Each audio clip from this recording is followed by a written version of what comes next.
کیا آپ نے کبھی سنا ہے کہ صرف 18 آدمیوں نے ایک بہت بڑی حکومت کی راجدھانی پر قبضہ کر لیا ہو؟ ہندوستان کی اسلامی تاریخ میں ایک ایسا واقعہ بھی موجود ہے اور کسی دوسرے ملک میں شاید ہی اس کی نظیر مل سکے۔ یہ محمد بن بختیار خلجی کا کارنامہ تھا، جو ہندوستان کے پہلے بادشاہ قطب الدین ایبک کا ایک سردار تھا۔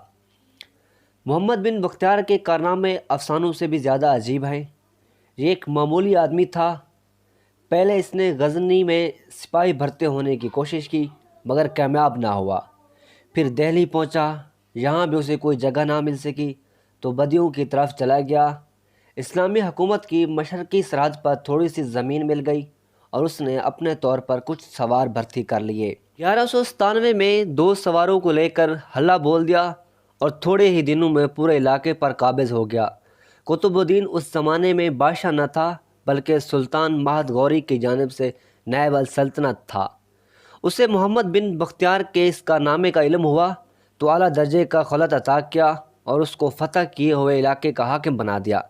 اب محمد بن بختیار کو اپنی مردانگی اور کردانی کے جوہر دکھانے کا پورا موقع مل گیا اور اس نے ایک فوج تیار کی اور بنگال کے راجہ رائے لکشمن سین کی راجدھانی ندیا کا رخ کیا۔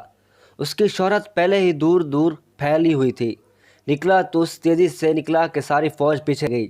صرف 18 آدمی ساتھ تھے۔ اسی طرح وہ شہر میں راجہ کے قلعے کے دروازے میم تک پہنچ گیا۔ پہنچتے ہی پہرہ داروں پر حملہ کر دیا اور فوج کا انتظار نہ کیا۔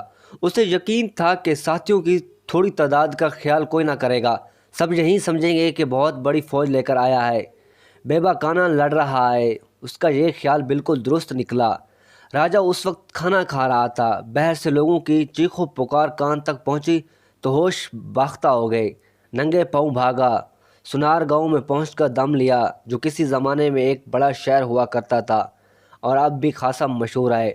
ڈھاکہ سے کوئی 13 کلومیٹر کے فاصلے پر ہوگا۔